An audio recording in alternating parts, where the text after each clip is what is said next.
बिहार विधानसभा चुनाव के दूसरे और अंतिम चरण में आज मतदाताओं ने लोकतंत्र को मजबूत बनाने का संकल्प दिखाया। चुनाव आयोग के आंकड़ों के मुताबिक 5 बजे तक कुल 67.14% मतदान दर्ज किया गया, जो पहले चरण के 65.08% से भी ऊंचा है। इन आंकड़ों में बढ़ोतरी हो सकती है और बताया जा रहा है कि ये 70% के पार रहेंगे। यह आंकड़ा 20 जिलों की 122 विधानसभा सीटों पर 3 करोड़ 70 लाख से ज्यादा मतदाताओं की सक्रिय भागीदारी को दर्शाता है। खास तौर पर सीमांचल क्षेत्र की 4 मुस्लिम बहुल सीटों किशनगंज, बहादुरगंज, ठाकुरगंज और कोचाधामन पर 70% से अधिक मतदान ने राजनीतिक हलकों में हलचल मचा दी है। ये उच्च मतदान सत्ताधारी एनडीए और विपक्षी महागठबंधन के बीच कांटे की टक्कर को और रोमांचक बना रहा है। चुनाव आयोग की लाइव रिपोर्टिंग के मुताबिक मतदान की शुरुआत सुबह 7 बजे से हुई और दोपहर 3 बजे तक ही 60.40% मतदान हो गया था। दोपहर 1 बजे तक 47.62% मतदान और सुबह 11 बजे तक 31.38% मतदान रहा।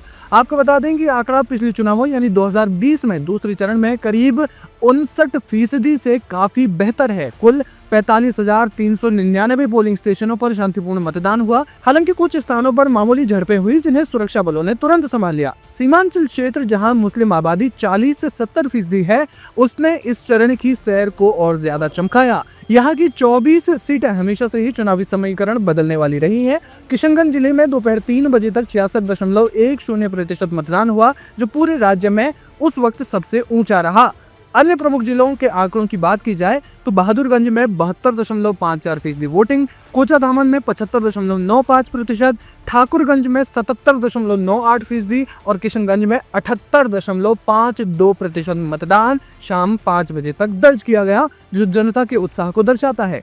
इसके अलावा पूर्णिया में 64.22%, कटिहार में 63.80%, अररिया में 59.80% और सुपौल में 62.06% वोटिंग हुई। इस दौरान बुजुर्ग से लेकर दिव्यांग लोग भी मतदान केंद्रों तक पहुंचे और वोट किया।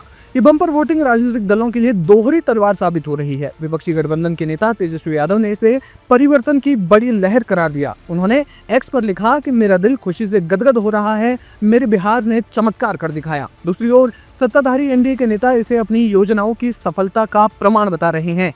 बिहार में वोटिंग परसेंटेज बढ़ने पर आरजेडी सांसद मीसा भारती का बयान भी आया है। मीसा भारती ने कहा कि इस बार बदलाव होगा क्योंकि महिलाएं चिंतित हैं। वह लोग अपने बच्चों के भविष्य के लिए परेशान हैं। पिछले 20 साल में उन्हें नौकरी के मौके नहीं मिले हैं। कोई भी फैक्ट्री यहाँ नहीं बनी है, इसलिए महिलाएं बड़ी संख्या में वोट डालने आ रही हैं। जब भी वोट परसेंटेज बढ़ता है तो बदलाव होता है, ऐसा मीसा भारती का बयान है।